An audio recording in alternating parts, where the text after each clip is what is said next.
बिस्मिल्लाहिर्रहमानिर्रहीम। आज से तकरीबन कोई 1 महीना पहले मैंने खैबर की ज़मीन जो बंजर इलाका था 230 एकड़, उसके हवाले से मैंने बात की थी कि वहाँ पे सिर्फ बंग नहीं उगाया जाता, वहाँ पे इस तरह के जो है ओलिव ऑयल भी हम उगा रहे हैं।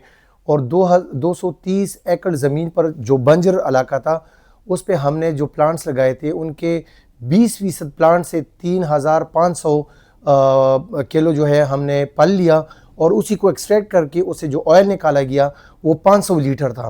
तो उसका ज़िंदा मिसाल मैं आपके साथ शेयर कर रहा हूँ और पेश कर रहा हूँ।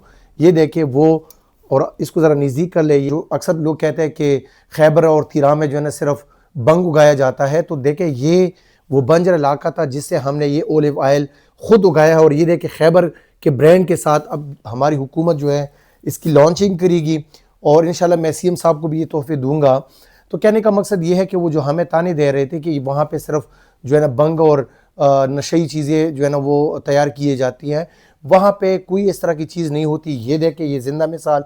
और इंशाल्लाह वो जो हमने हेम के हवाले से बात की थी, मैंने एक वीडियो बनाई थी, वो हेम को भी हम आपके सामने लेकर आएंगे और उससे भी हमने ऑयल निकाला है। और वही ऑयल जो है आपके कोलेस्ट्रॉल और मतलब बहुत सी बीमारियों के लिए बहुत ज़रूरी है। हेमराइड्स, लोअर कोलेस्ट्रॉल को कम करने के लिए, बवासीर का ख़ात्मे के लिए, इन तमाम चीज़ों के लिए वो इस्तेमाल होते हैं। इंशाल्लाह वो भी लेकर आएंगे और जो बाकी मेडिसिन में इस्तेमाल होता है वो भी आपके सामने शेयर करेंगे कि हमारा खैबर पख्तूनख्वा जो है वो हर तरफ से जो है वो सरसब्ज़ है। इंशाल्लाह आप देखेंगे कि खैबर पख्तूनख्वा आगे जाएगा और आप इस तरह की चीज़ें देखेंगे कि हम सिर्फ छोटी छोटी दुकानें नहीं खोलेंगे, हम इंशाल्लाह कारखाने खोलेंगे जिसमें हमारे खैबर पख्तूनख्वा और पूरे पाकिस्तान से लोग आके वहाँ पे टेक्निकल लोग भी जॉब करेंगे और लेबर भी वहाँ पे काम करेगा इंशाल्लाह। ओलिव ऑयल जिस तरह ये वीडियो अभी मैंने आपके सामने पेश की और आपके सामने सैंपल भी रखे, इसका मकसद क्या है और क्यों ये बहुत ज़रूरी है।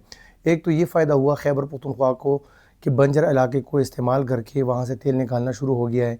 दूसरी बात यह है कि हम खैबर पख्तूनख्वा के बाकी जो अज़ला है जिस तरह बाजोड़, वज़ीरिस्तान, वहाँ पे भी बहुत ज़्यादा तादाद में लगा रहे हैं। और जिन इलाकों में जंगली ज़ैतून है वहाँ की कलमकारी हो रही है और ये भी एग्रीकल्चर डिपार्टमेंट का जो एक्सटेंशन डिपार्टमेंट है वो इस पे काम कर रहे हैं और खैबर पख्तूनख्वा की हुकूमत उसको फुली सपोर्ट कर रहे हैं कि जितने भी हमारे कोस्तान इलाकों में या दीर, मलाकंड या ऐसे कई इलाके हैं जहाँ पे जंगली ज़ैतून पाया जाता है, उनमें कलमकारी करके ज़ैतून जो है वो उगाया जाए।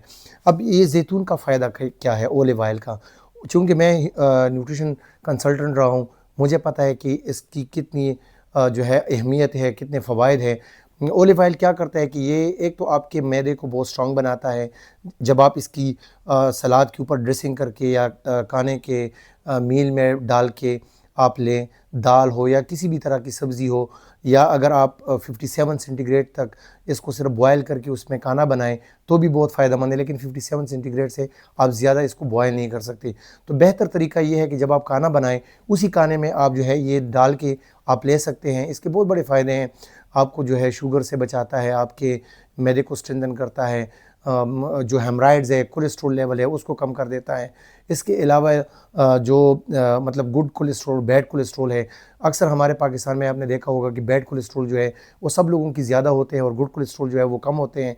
तो अगर आप मतलब एलडीएल और एचडीएल का नाम आपने सुना होगा, ट्राइग्लिसराइड, तो जब आप ज़ैतून का तेल यानी कि ये ओलिव ऑयल लेते हैं तो इससे क्या होता है कि आपका गुड कोलेस्ट्रॉल जो है वो बढ़ जाता है और जो बैड कोलेस्ट्रॉल है वो कम हो जाता है, एलडीएल कम हो जाते हैं, 150 तक उसका रेंज है। तो आप इसको इस्तेमाल करेंगे, इससे आपको फ़ायदा होगा। और हुकूमत का ये काम है कि अपनी शहरियों के लिए ये जो मुज़र तेल है उनका ख़ात्मा करके इसी तरह के जो कुदरती तेल है वो आपके मार्केट में लेकर आएँ, और ताकि आप आसान अर्ज़ान कीमतों में लेके अपने आप को फ़ायदा पहुँचा सकें।